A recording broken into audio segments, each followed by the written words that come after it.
کاٹتا جائے گا، مجھے کیوں بلایا، مجھے کیوں بلایا۔ ضلع سبحانی تاج پوشی کے لیے آئے ہیں، وہ بھی کہتے ہیں میں چوتھی مرتبہ وزیر اعظم بن گیا، اسے بھی کچھ نہیں ملنا۔ اور یہ یاد رکھنا 8 فروری کو جاتے ہوئے جہاز پہ وہ سوار ہوگا لندن کے لیے اور پکارتا جائے گا مجھے کیوں بلایا، مجھے کیوں بلایا۔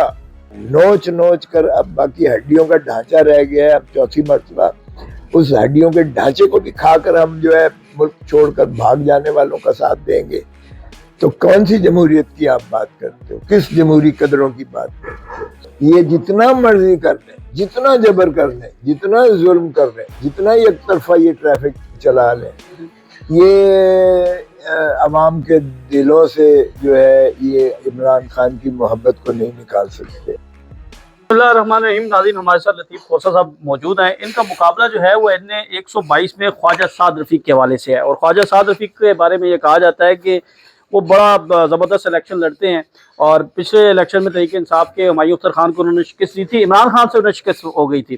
اچھا کھوسہ صاحب، سب سے پہلے تو کل کی بات کر لیتے ہیں تھوڑی سی، کہ کل آپ کی ریلی تھی اور دوسری طرف مونی روڈ پر نواز شریف اور مریم نواز جو ہے وہ ریلی نکال رہے تھے، اور دفعہ 144 لگ گئی تھی، ادھر ریلی چل رہی تھی اور آپ کو گھر سے باہر نہیں نکلنے دیا جا رہا تھا، کیا کہتے ہیں سر؟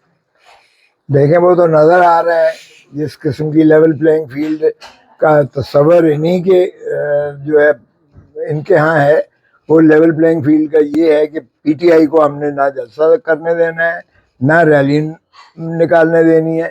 ضلع سبحانی جو تاج پوشی کے لیے تشریف لے آئے ہیں ان کو کھلی چھوٹ ہے، ان کے خانوادے کو، ان کے بچوں کو، ان کی بچیوں کو، ان کے بھائی کو، ان کے بھتیجوں کو، ان سب کو جو ہے کھلی چھوٹ ہے۔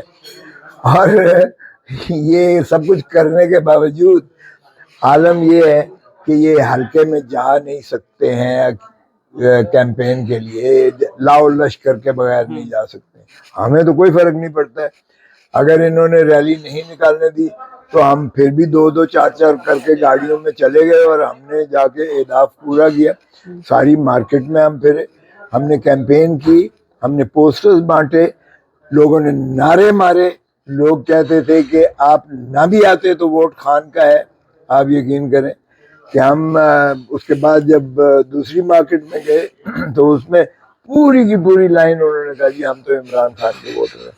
آپ میں نے سمبل کہا، میں نے کہا میں آپ کو سمبل کے لیے آیا ہوں، تاکہ بلہ ہوتا تو شاید یہ بھی ضرورت نہ پڑتی، اب چونکہ بلہ نہیں ہے، تاکہ آپ کے ہاں یہ ذہن نشین ہو جائے۔ باقی چھوڑیں، یہ جتنا مرضی کر لیں، جتنا جبر کر لیں، جتنا ظلم کر لیں، جتنا یک طرفہ یہ ٹریفک چلا لیں، یہ عوام کے دلوں سے جو ہے یہ عمران خان کی محبت کو نہیں نکال سکتے۔ اور ان کے خلاف جتنا غم و غصہ ہے، غیظ و غضب ہے، اس کا ان کو 8 فروری کو لگ پتہ جائے گا۔ آپ کی سوچ ہے۔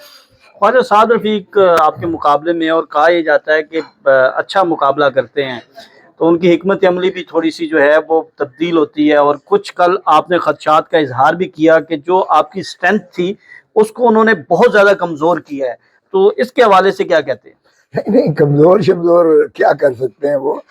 ہاں البتہ یہ جو ہے سازشیں ماشاءاللہ جو کرتے چلے آئے ہیں، پہلے حلقے بندی میں انہوں نے اپنی مرضی کے حلقے بنوائے، پھر انہوں نے جو ہے ایس ایچ اوز تک اپنی مرضی کے لگوائے، پھر انہوں نے پری پول ریگنگ کی بدترین جو ہے پاکستان کی تاریخ میں اس کو جو ہے مثالیں قائم کی ہیں، اور پھر پولنگ اسٹیشن جو تھے جو ڈی ایچ اے کے، یعنی جو ڈی ایچ اے کبھی بھی باہر جا کے ووٹ نہیں دیتا تھا، اب انہوں نے ڈی ایچ اے سے نکال کے جو اسکول ڈی ایچ اے میں موجود ہیں، جو ہمیشہ سے پولنگ اسٹیشن چلے آ رہے ہیں، جو گھروں کے قریب ہوتے تھے، اب انہوں نے اٹھا کے جو ہے کوئی چرڑ میں کوئی کہاں پھینکے ہیں، کیونکہ یہ 50,000 ووٹر جو پڑھا لکھا ووٹر ہے وہ اس کو بالکل مسترد کر چکا ہے یکسر۔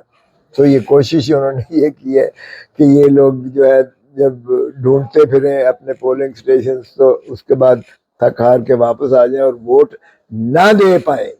یہ بدترین ڈسفرینچائزمنٹ ہے، یعنی پاکستان کی عوام کو حق کے رائے دہی سے محروم کرنے کی بدترین مثال ہے. ادھر ہم کہتے ہیں کہ جی کشمیر میں جو ہے ہمیں وہ حق کے رائے دہی کشمیریوں کو نہیں دے رہے. او بھائی ادھر تو تم اپنے پاکستان کے باسیوں کو نہیں دے رہے ہو حق کے رائے دہی, کس منہ سے جاؤ گے غالب؟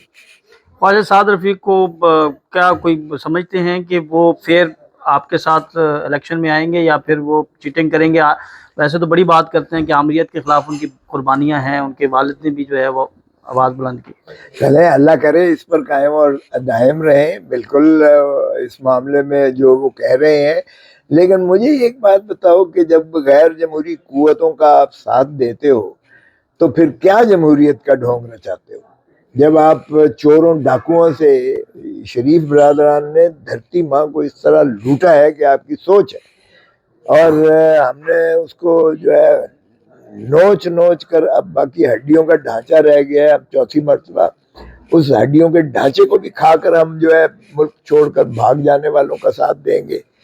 تو کون سی جمہوریت کی آپ بات کرتے ہو؟ کس جمہوری قدروں کی بات کرتے ہو؟ نوچ نوچ کر اب باقی ہڈیوں کا ڈھانچہ رہ گیا ہے. اب چوتھی مرتبہ اس ہڈیوں کے ڈھانچے کو بھی کھا کر ہم جو ہے ملک چھوڑ کر بھاگ جانے والوں کا ساتھ دیں گے. تو کون سی جمہوریت کی آپ بات کرتے ہو؟ کس جمہوری قدروں کی بات کرتے ہو؟ سو خواجہ صاحب سے میں یہی عرض کروں گا کہ آپ اگر واقعی اس جمہوری باپ کے جو ہے بیٹے ہو اور آپ جمہوری روایات کے پاس دار اپنے آپ کو کہتے ہو اور ایک سیاسی جمہوری کارکن اپنے آپ کو کہتے ہو, تو پھر چھوڑ دو ایسی. آج شفاف الیکشن ہو لینے دیں. ہمیں تو ریلیاں نہیں بنائے گی, آپ کے تو بچہ ریلیاں نکال رہے ہیں, ہمیں تو جلسہ جلوس نہیں کرنے دیا ہے, آپ تو کر رہے ہیں. تو پھر کس جمہوریت کی آپ بات کرتے ہیں؟ کس لیول پلینگ فیلڈ کی بات کرتے ہیں؟ تو مت کریں بات اس طرح کی. باقی ذاتی طور پر میرا اس کے ساتھ کوئی پرخاش نہیں ہے, نہ میری کوئی اس کے ساتھ وہ ہے تناؤ ہے, برخوردار ہے, اور ہمیشہ اس کے ساتھ میرا رابطہ بھی رہا ہے, تعلق بھی اچھا ہے. مگر میں نہیں سمجھتا کہ جن قوتوں کے ہاتھوں میں اس وقت وہ کھیل رہے ہیں ان میں اس کو بھی کوئی آزادی میسر ہے. اچھا سر, یہ بتائیے گا کہ سلمان اکرم راجہ کے بعد ہم نے دیکھا ہے کہ آپ دوسرے شخص ہیں جو بڑے دبنگ انداز سے جو ہے وہ اپنی کمپین کر رہے ہیں, اور ہم نے سوشل میڈیا پر دیکھا کہ آپ کی ویڈیوز بڑی وائرل ہو رہی ہیں. لوگ کس طرح رسپانس دے رہے ہیں, اور N122 کے حوالے سے آپ کتنی لیڈ لے کر جیتیں گے؟ خواجہ سعد رفیق کو کتنی لیڈ سے رہیں گے؟ میرے خیال میں آپ اگر کوئی بھی آپ دیکھ لیں, گیلپ سروے پہ دیکھ لیں, پولز پہ دیکھ لیں, تو 80-90% جو ہے وہ عمران خان کا ہے. قیدی نمبر 804 کا ہے. نامدو نسلی قریب کے آپ دیکھ لیں ان کا ہے, اور یا عمران خان کا ہے. تو باقی آپ دھاندلی کر کے 10% ہی کر لیں, 20% ہی کر لیں, 30% ہی کر لیں, تو بھی بہت مارجن ہوگا. تو اس لیے مجھے کوئی ایسا بالکل نہیں ہے, کیونکہ لوگ مجھے کہتے تھے جہاں بھی میں جاتا ہوں کہ آپ نہ بھی آتے تو بھی ووٹ آپ کا تھا. اور میں نے دیکھا ہے کہ جس طرح سے بازاروں میں بھی نعرے لگے ہیں, جس طرح سے انہوں نے ڈھول کی ٹھاپ پہ انہوں نے خود جو ہے کیا ہے, جس طرح سے وہ پھولوں سے مجھے لاد دیتے ہیں اور مجھے بار بار پھول اتار کے تو پھر ان کے جو ہے ریسیپشن پر دوبارہ پھول مطلب ہے ایک تھوڑے تھوڑے فاصلے پر انہوں نے جو ہے میرا ریسیپشن کیمپس لگائے ہوئے تھے. اب اتنی محبت کی لوگوں نے, اس لیے نہیں کہ میری ذات کی وجہ سے, بلکہ اس لیے کہ عمران خان کے ساتھ جو ظلم رواں کیا جا رہا ہے, ظلم ہوتا ہے. اور آپ اندازہ کریں کہ ہر شخص جو ہے پھر مظلوم کے ساتھ ہوتا ہے, اور ظالم کے ساتھ کوئی شخص جو ہے, خوف سے آپ ضرور وہ تھوڑا اظہار کم کرتے ہو, لیکن جب ظلم انتہا کو پہنچتا ہے تو ظلم چھٹ جاتا ہے. دفعہ 144 لگ چکی ہے, یونیورسٹیز تعلیمی ادارے ایک ہفتے کے لیے بند کرنے جا رہے ہیں. اس ساری صورتحال میں آپ کو کیا الیکشن ہوتے نظر آ رہے ہیں؟ اور دوسرا, کیا یہ وجہ یہ تو نہیں ہے کہ یہ دفعہ 144 لگا کر تحریک انصاف کو دیوار سے لگایا جائے اور باقی دوسرے کمپین کرتے رہیں؟ دیوار سے تو ہمیں پہلے ہی لگایا ہوا ہے تحریک انصاف کو. ان کی شاید خیال تھا کہ ہم بائیکاٹ کر دیں گے, ہم الیکشن سے باہر ہو جائیں گے. ہم نے کہا جو مرضی کر لو, پہلے خان کو اندر کیا، پاپا سلاسل کیا، ہم نے پھر بھی ضمانت کرائی، آپ بھی کوشاں ہیں ان کو مخلصی کروانے کے لیے قانونی طور پر. پھر انہوں نے جو ہے جیل ٹرائلز کا شروع کر دیا، وہ بھی ہم بھگت رہے ہیں. اس کے باوجود کہ عدالت عالیہ کی ڈویژن بینچ نے کہا کہ یہ جیل ٹرائل یہ موکری ہے انصاف کی، انصاف کا مذاق اڑانے کے مترادف، کیونکہ انصاف صرف کرنا مقصود نہیں ہوتا ہے، ہوتا ہوا نظر بھی آنا چاہیے. اور جیل میں تو ظاہر ہے نظر آتا ہی نہیں ہے، کوئی رسائی نہیں ہو سکتی ہے. پھر انہوں نے ہمارے کینڈیڈیٹس کے جو ہے کاغذات نامزدگی داخل کرنے میں انہوں نے جس انداز سے جو اشر نشر کیا، پھر اس کے بعد جانچ پڑتال کے دورانیے میں ہمارے کینڈیڈیٹس کو اٹھا لیا، پروپوزل سیکنڈر کو اٹھا لیا، جو ان کا آتھورائزڈ ایجنٹ سے ان کو اٹھا لیا. اور پھر اس کے بعد جو ہمارا مسترد کی تو نقول نہ دی گئی، اور ہمیں ہائر دفعہ ہائی کورٹس میں جانا پڑے گا اور ریٹنگ کرنا پڑی، اور مجھے بڑی مشکل. سلمان اکرم راجہ صاحب نے ایک پٹیشن کی ہے بڑی اہم، وہ یہ کہتے ہیں کہ میرا انتخابی نشان تو ٹھیک ہے آپ نے جو دے دیا ریکٹ، لیکن میری تعلق جو ہے وہ پاکستان تحریک انصاف سے ہے، وہ ہائی کورٹ میں گئے ہیں، آپ سینئر قانون دان ہیں، آپ کیا سمجھتے ہیں کہ یہ جو ان کی پٹیشن ہے وہ قابل سماعت ہے، اور اگر یہ ریلیف مل جاتا ہے تو پاکستان تحریک انصاف کے لیے کتنی کامیابی ہوگی؟ دیکھیے ریلیف ملے یا نہ ملے، پاکستان تحریک انصاف بحیثیت ایک سیاسی جماعت کے ایگزسٹ کرتی ہے. الیکشن کمیشن کی ویب سائٹ پہ چلے جائیں، دیکھیں الیکشن کمیشن پارٹی کو بین نہیں کر سکتی ہے، نہ کیا گیا ہے. یہ آرٹیکل 17 میں وفاقی حکومت کی ریفرنس پر سپریم کورٹ ہی کر سکتی ہے، اور یہ عمل نہیں ہوا. اس لیے Pakistan Tehreek Insaf as a political party exist کرتی ہے. انہوں نے سمبل الیکشن کمیشن نے لیا ہے تو نالش ان کی ٹھیک ہے، مگر میں کہتا ہوں اس پر محیط ہی نہیں ہے، اس کی ضرورت ہی نہیں ہے.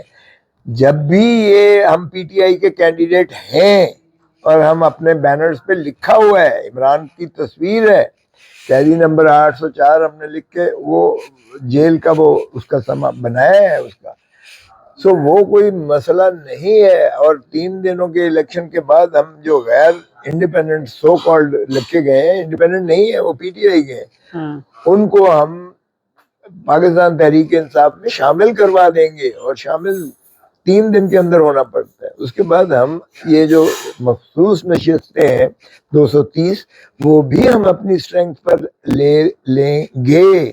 یہ کیسے؟ یہ کیسے؟ جب ہماری پارٹی کی جتنے ایم این ایز اور ایم پی ایز ہوں گے وہ تو ہمارے تحریک انصاف ہی کے میں آ جائیں گے نا، شامل ہو جائیں گے منتخب ہو کر. پارٹی تو ہماری ایگزسٹ کرتی ہے، جب منتخب ہو کر شامل ہو جائیں گے تو اسی ریشو سے ہمیں خواتین کی نشستیں اور ہماری اقلیتی نشستیں ہمیں مل جائیں گی. سو ہم ان کو بتا دیں گے کہ کس طریقے سے آپ جو کرتے ہو، کہتے ہیں نا مین پرپوزز گاڈ ڈسپوزز، اللہ تعالیٰ کی بھی جو ہے اوپر ایک عدالت ہے. لاسٹ کمنٹ سر صرف آپ کا اسی سے ریلیٹڈ ہے کہ اب یہ تاثر دیا جا رہا ہے، اور بلاول صاحب بھی یہ کہتے ہیں کہ آزاد امیدوار ان کے ساتھ جائیں گے، اور پھر ایک تاثر دیا جا رہا ہے کہ آزاد امیدواروں کو آئی پی پی جوائن کروائی جائے گی یا مسلم لیگ نون 2/3 اکثریت دینے کے لیے. آزاد امیدوار ٹارگٹ پاکستان تحریک انصاف کے لوگوں کو کیا جا رہا ہے، تو یہ قانونی حیثیت کیا ہوگی؟ کیا وہ آزاد امیدوار جو ہیں وہ جا سکیں گے، یا پھر جس طرح پہلے ریفرنس نااہلی کا جاتا تھا؟ ارے بھائی اگر اس طرح کی کوئی حرکت کرے گا تو پہلے تو اسے گھر والے ہی گھر میں داخل نہیں ہونے دیں گے. اب کس غلط فہمی میں آپ، جو ان کا درگت بننے والی ہے ترین صاحب کے آئی پی پی والوں کی، ان کی ضمانتیں ضبط ہوں گی، اور جو کھٹک صاحب کے پارلیمنٹیرینز ہیں ان کی بھی ضمانتیں ضبط ہوں گی. وہ تو کہتے ہیں میں ہی بناؤں گا حکومت. آیا چلے حکومتیں خوش فہمی میں تو جو مرضی کہہ لیں گے، وہ کہیں گے وہ جو ذل سبحانی تاج پوشی کے لیے آئے ہیں وہ بھی کہتے ہیں میں 4تھی مرتبہ وزیر اعظم بن گیا، اسے بھی کچھ نہیں ملنا. اور یہ یاد رکھنا 8 فروری کو جاتے ہوئے جہاز پہ وہ سوار ہوگا لندن کے لیے اور پکارتا جائے گا مجھے کیوں بلایا، مجھے کیوں بلایا. یہ تھینک یو جی. ہمارے ساتھ لطیف کوثر صاحب موجود تھے اور این اے 122 سے الیکشن لڑ رہے ہیں.